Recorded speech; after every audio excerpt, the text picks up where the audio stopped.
نحمده ونصلي على رسوله الكريم اما بعد فاعوذ بالله من الشيطان الرجيم بسم الله الرحمن الرحيم ان الذين آمنوا والذين هادوا والنصارى والصابئين من آمن بالله واليوم الآخر وعمل صالحا فلهم اجرهم عند ربهم ولا خوف عليهم ولا هم يحزنون۔ الحمدللہ سورہ بقرہ کی آیت نمبر 62 تلاوت کی۔ اس میں اللہ پاک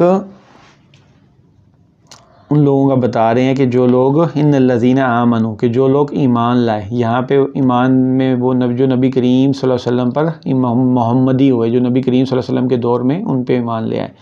والذین ہادوا، اور جو یہودی تھے، والنصارى، اور جو نصرانی تھے، والصابئین، اور جو صابی تھے۔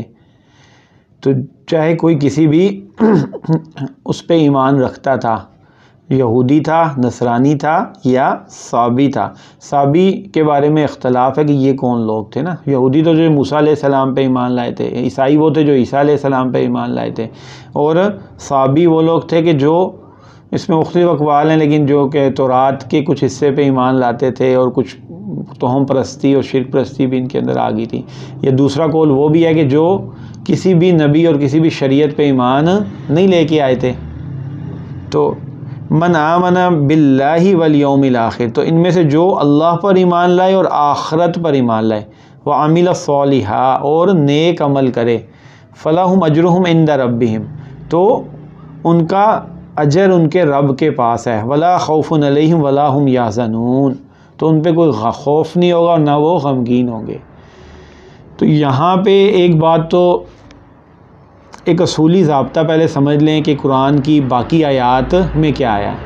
ایک اصولی ضابطہ قرآن میں آ گیا کہ من یتبع، سورہ آل عمران میں ہے کہ من یتبع غیر الاسلامی دینا، کہ جو اسلام کے علاوہ کسی بھی دین کی اتباع کرے گا تو وہ اس سے قبول نہیں کیا جائے گا۔ یہ تو ایک واضح طور پہ اللہ نے بتا دیا کہ اسلام کے علاوہ کوئی دین قبول نہیں ہے۔ اب یہاں پہ اس آیت میں تو ایمان باللہ کہ یہودی ہوں، نصرانی ہوں یا صابی ہوں یا جو بھی ہوں، جو اللہ پہ اور آخرت پہ ایمان لے آئیں تو بس ان کے لیے کافی ہو جائے گا۔ یہاں یہ مفہوم بیان ہو رہا ہے کہ اس کے لیے رب کے پاس اجر ہے، وہ وہ غمگین بھی نہیں ہوگا اور پریشان۔ تو فرق کیا ہے؟ تو اب یہ ایسی ہے کہ جیسے کہیں پہ آیت میں آ جاتا ہے، حدیث میں آتا ہے کہ من قال لا الہ الا اللہ دخل الجنہ، کہ جو لا الہ الا اللہ کہہ دے تو وہ جنت میں داخل ہوگا۔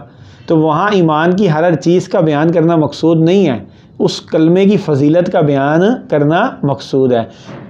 حالانکہ اس کا مطلب یہ نہیں ہے کہ جو لا الہ الا اللہ کہہ دے گا، محمد الرسول اللہ نہیں کہے گا تو جنت میں داخل ہوگا۔ یہاں اس چیز کو ڈیفائن اور اس کی تفصیلات ایمانیات کی بیان کرنا مقصود ہی نہیں ہے۔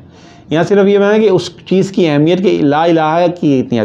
اسی طرح یہاں بھی بتایا جا رہا ہے کہ جو جس فرقے سے بھی متعلق ہے، لیکن جب وہ اللہ پہ اور آخرت پر ایمان لے آئے گا، دو کام اس کو کرنے اور نیک کام کرے گا، یعنی کہ اس کی یہ چیزیں ہوں گی تو وہ اللہ تعالیٰ کے ہاں اجر پائے گا۔ اب یہاں وہ لوگ بھی مراد ہو سکتے ہیں، تفسیر ابن کثیر میں ان لوگوں کا کہ جو نبی کریم صلی اللہ علیہ وسلم کے آنے سے پہلے، اب سارے لوگ تو نبی کریم صلی اللہ علیہ وسلم پہ ایمان نہیں لا سکتے، جو اللہ کے نبی کریم صلی اللہ علیہ وسلم سے آنے سے پہلے دنیا سے چلے گئے تو ان کا کیا ہوگا؟ تو ان کا تو یہی معاملہ ہوگا، چاہے وہ عیسائی تھے تو عیسیٰ علیہ السلام پہ جب ایمان لاتے تھے، موسیٰ علیہ السلام کے دور میں تھے تو موسیٰ علیہ السلام پہ ایمان لاتے تھے، تو نیک عمل کرتے تھے اور اپنے نبی کے دور پہ ایمان لاتے تھے تو وہ جنت میں جائیں گے۔ ایک بات تو یہ کلیئر ہوگی۔ اور دوسرا یہ ہے کہ یہ بھی مقصود ہو سکتا ہے اس آیت سے کہ جو جس نبی کو بھی مانتا تھا، لیکن جب اللہ کے نبی کریم صلی اللہ علیہ وسلم تشریف لے آئے تو اب وہ اللہ کے نبی کریم صلی اللہ علیہ وسلم کی اتباع اس کے لیے ضروری ہو گئی۔ اب وہ ان پہ ایمان لے آئے گا تو کیونکہ ایک یہودی تھا، وہ سوچتا تھا یار میں تو پہلے یہودی رہا ہوں تو میرا کیا ہوگا، اور جو عیسائی تھا تو وہ تو میرا کیا ہوگا۔ جو صابی تھا وہ یہ سوچتا تھا، صابی ستارہ پرست اور کچھ ان کے بارے میں اختلاف ہے کہ مختلف ان پہ جو پہلے بات چل چکی ہے تو ان کے بارے میں زیادہ وہ نہیں، تو وہ یہ سوچتا تھا کہ پہلے تو میں یہ کرتا رہا تھا تو اب میرا کیا ہوگا۔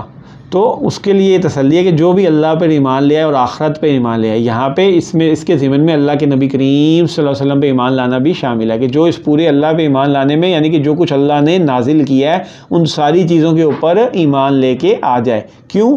کیونکہ دوسری آیت میں واضح آ گیا کہ اسلام کے علاوہ کوئی دین قبول نہیں کیا جائے گا، تو جب واضح چیز ایک آ گئی تو پھر دوسری چیز کو اس کے مطابق ہی لے کے جائیں گے۔